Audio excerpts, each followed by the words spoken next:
In Neolithic times, around 10,000 BCE, our ancestors developed ingenious underground pit granaries. By 2500 BCE, ancient Egyptians had advanced to massive stone silos, a testament to their architectural prowess. The Romans, around 100 CE, created complex agricultural estates called villae rustica, featuring specialized buildings for various farm activities. Medieval England saw the rise of impressive tithe barns, like this one from 1300 CE, crucial to the feudal agricultural system.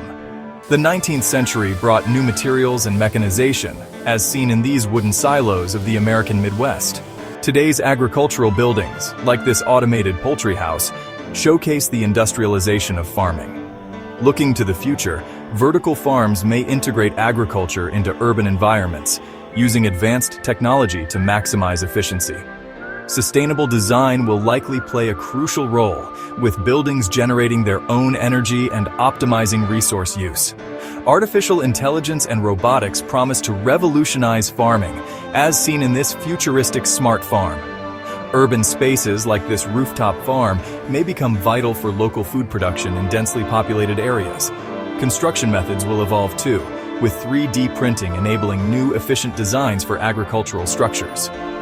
Future agricultural buildings may serve multiple purposes, bridging the gap between production and education. Emerging technologies like cultured meat production may redefine our understanding of agricultural spaces. Specialized infrastructure, such as drone ports, will likely become common features of agricultural complexes. As we look back on this journey, we see how agricultural buildings reflect humanity's evolving relationship with food and technology.